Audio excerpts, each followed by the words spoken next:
Hello and welcome back to Modern World History. In this video, we look at how imperialism between the United States and Mexico kind of began to conflict, and then we're going to turn off and discuss Mexico's struggle to establish, I guess, a stable government during this time period. So let's get started. Mexico conflicts with the United States' ambition, and this ambition here is known as manifest destiny. The idea behind manifest destiny is that the United States wanted to, since its inception, control everything, all the land between the east and the west coasts. And so they continually were looking for ways to expand their territory, as you would see in any study of U.S. history.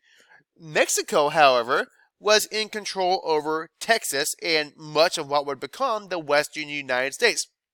So they had all this land and not a whole lot of people living there. Their answer to this question, or to this problem, under leader Santa Anna, was to encourage Americans to settle down in Texas in order to increase the population. The flip side here is that they had to adhere to Mexican laws. So they had to be okay with following the laws set forth by Mexico's government. Well, these Americans were known as Anglos, people that spoke English and people that were from the United States, but they also began to disagree with the Mexican laws that they were told that they must adhere to.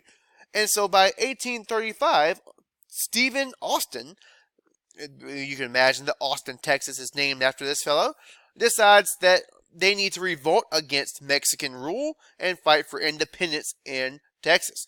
And so Santa Anna, and I should draw a separation here to make it easier to understand, Santa Anna moved an army north in order to subdue this rebellion. And at first, he had many victories in doing so, including the victory at the Alamo. We're all familiar with the Battle of Alamo. There's been movies about it and this, that, and the other. I'm sure everyone has heard a little bit about this.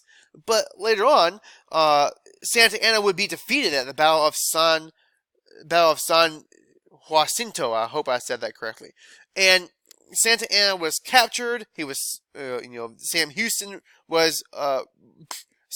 released Santa Anna on the basis that Texas would be recognized as an independent state. And then, as you would imagine, the United States eventually is going to annex Texas, and it becomes part of the United States by 1845.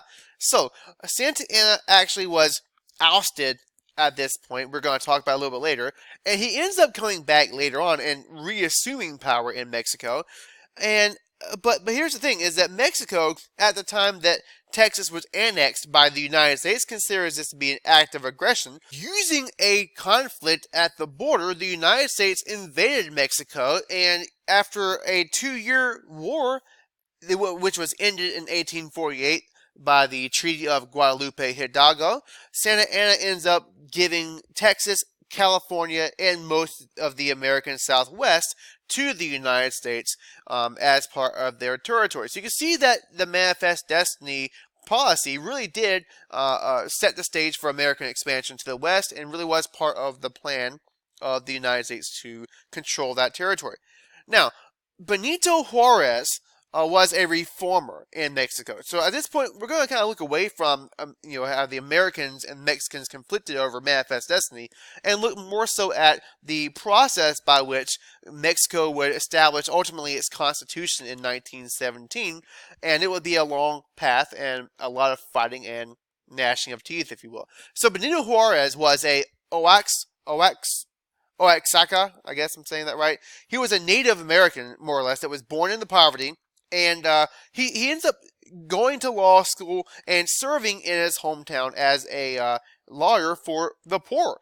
And he was seen as full of integrity, an honest person, truly out for the greater good of everyone in Mexico. He was very much a liberal. All right, so we think about reformer, we're automatically in this case thinking about a liberal, and his reforms included the redistribution of land. Remember, these wealthy landowners, these conservative elites that don't really efficiently use land in many Latin American countries, Mexico included in that, controlled much of the wealth in the country at the expense of the poor.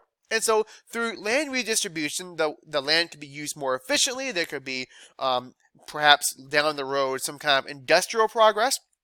He also is going to include a set of schools that is going to be separate from church, and he includes education for the poor. But in 1855, under Santa Anna, right before Santa Anna was ousted for the last time, or between 1853 and 1855, Benito Juarez is going to be exiled again, and he's going to return after Santa Anna is removed in 1855. So these landowners continued to keep wealth, and normal Mexicans were overwhelmingly poor and indebted. And obviously conservatives are going to feel really threatened by any liberal opposition to the conservative status quo. And so when these liberals came in and established a new government under Benito Juarez, conservatives are going to fight against them. They're going to try to resist this. So actually, leading up to 1861, there was going to be a civil war where conservatives fought against the liberal government before Benito becomes president in 1861. Meanwhile, many of the ousted conservatives, or those who were exiled to Europe, they collaborated with the French king, Emperor Napoleon III, and Napoleon III ends up sending troops to Mexico, and they were able to, within a year and a half, about 18 months, they were able to take over Mexico's government and establish Archduke Maximilian from Austria as the King of Mexico. You can imagine that this really didn't go well with anyone. Mexicans continued to fight against him. The French ended up leaving because it's just too expensive to manage this war, and Maximilian ends up getting executed, and Juarez becomes president again. Alright, so you can see that was a lot of chaos, for not really a whole lot of progress in any direction. But after Juarez established many of the reforms he wanted to establish in the first place, he died of a heart attack after retiring from government in 1872, I believe the year was. And meanwhile, strongman Porfirio Diaz, very soon after that, ends up ousting Juarez's successor and becomes president. And he is a caudillo, which is our word for dictator. And he's going to govern in the same way as many other Latin American caudillos before him. And so he was very much a harsh ruler. Juarez had a slogan, liberty, order, and progress, but Diaz adopted the slogan and just took the liberty part out of it. So he's like, no, we don't need liberty. We just need order and progress. And so he used his strongman tactics in order to establish this order and progress. Now, under him, there was actually some degree of progress for the country. There was more industries, more railroads, and more things that we generally consider good things for a country. But it was at the expense of the poor, as they became poorer and poorer over time, and the wealthy continued to buy up all the land and strengthen their elite status. So, on the list of people that are tired of Diaz's rule, shortly after that, leading into the 1900s, it was basically everyone. Farmers, liberals, conservatives, hand-picked allies were even against him. That's cold, but it's true. Francisco Madero ran for president in 1910. He was educated in the United States and France. He believed in the idea of democracy, so he was almost like an enlightened individual if you look back at our Enlightenment unit. He was also rich, and he was exiled by Diaz once he announced his candidacy for president. And once he was in the United States in exile, from there he called for revolution. And so revolutionaries began to oppose Diaz, and some of the more influential ones is Pancho Villa, and Emiliano Zapata. You guys may have heard of Villa and Zapata.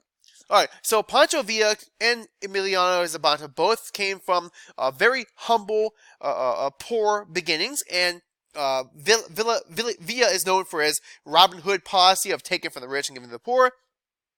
Zapata did similar things by giving land to the poor. He fought in the south, whereas Pancho Villa fought in the north, and like I said, both came from poor families. And they were able to be very, very successful in their opposition to the to Porfirio Diaz. So they succeeded in getting Diaz to step down by 1911.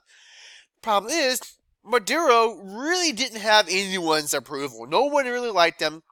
He couldn't satisfy liberals, and he couldn't satisfy conservatives. He was either considered too liberal or not liberal enough, and really no one was happy under him. Even Villa and Zapata revolted against him.